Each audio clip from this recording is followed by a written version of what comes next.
যে দুদকরা আমাকে নোটিশ করেছিল সেইভাবে আমিও জানি।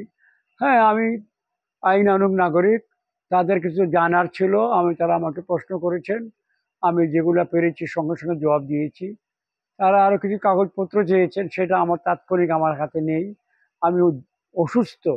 আমার সরকারি যে বাসা ছিল ঢাকায়, এমপি, সেটা লুট হয়েছিল 5 তারিখে রাতে।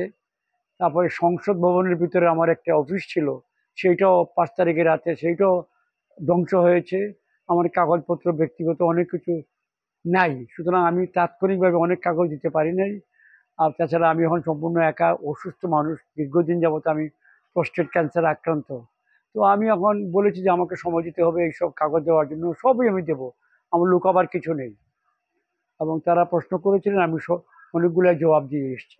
আরও তারা আমাকে বলছেন ঠিক আছে, আরও কিছু তারা আমাকে প্রশ্ন দিয়েছেন, সেগুলো আমি এখন জোগাড় করবো আর কি। আমার তো কোনো স্টাফ বা পরিবারের কেউ নেই, আমার ছেলেমেয়েরা বিদেশে থাকে, আপনি জানেন।